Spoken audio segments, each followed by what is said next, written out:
Hi everyone and welcome back to the 5th day in this series, A Day in the Life of a Real Estate Agent. Today, put yourself in the shoes of a buyer or tenant viewing a very basic and yet very unique type of property for investment, land. So we'll be viewing 3 different types of land, and then after the viewings, we'll be diving deeper into the different types of land and land investing. So before we start the day, hit the like button and subscribe to this channel below. We're now starting the day and on the way to the first land. It is a small land, 5 acres land in Negeri Sembilan. So this small farm has a stream of water around the border.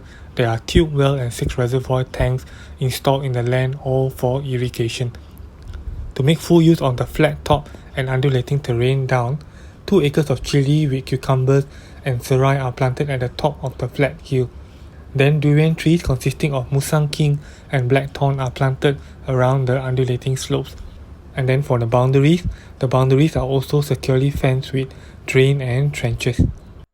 Now on to a much bigger land, also in Negeri Sembilan, a 300 acres plantation land. Even though at 300 acres it is still considered small on a large scale, this plantation has a mixture of flat and hilly terrain.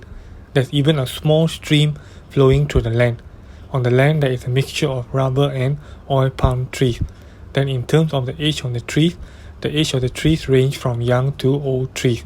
Then now we're going further down south to Johor, a much bigger plot of land, a 700 acres plantation in Johor. At double the size from the previous land, this land has a terrain that is relatively flat. There is even a small stream which is a water source in the land. And then in terms of the trees planted, there are only palm oil trees on the land. And then as for the age of the trees, they are a mixture of old and young trees.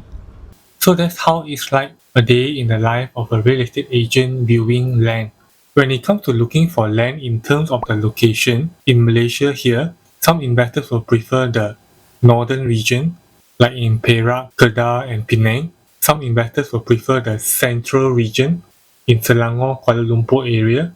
And some investors will prefer the southern region, like in Malacca, Negeri Sembilan and Johor.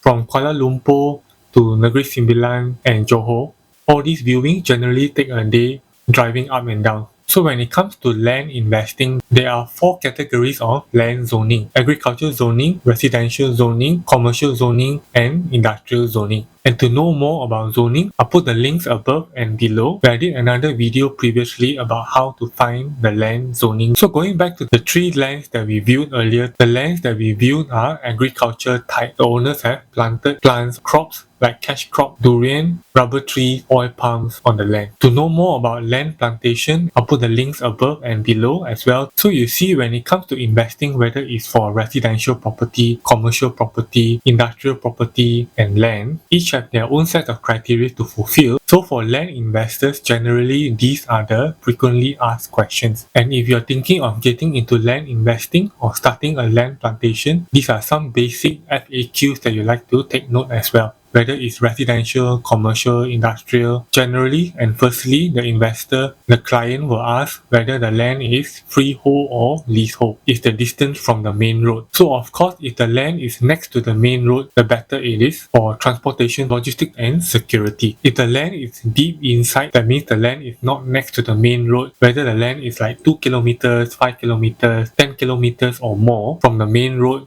to the site, they want to know the access from the main road to the site itself, whether there's an access road or reserve road, the land terrain, whether the land has flat land or whether the land is slightly undulating or the land is hilly type, because the terrain of the land will affect what type of plantations and plants and crops that can be planted on the land. So if the land is flat, that means crops like chili, cucumber, timun and other cash crops can be planted on the flat land. Then if the land is like undulating or hilly, it also depends on the gradient of the slopiness, whether it's like 30 degrees, 45 degrees or 90 degrees. The degree on the slopiness will affect what type of plants that is planted on the land. So for undulating and hilly type of land, trees like durian trees, rubber trees, oil palm trees, generally they are planted on this type of land. What is currently planted on the land? So some land is currently empty and some land they already have some form of plants planted. It can be old durian trees or old oil palm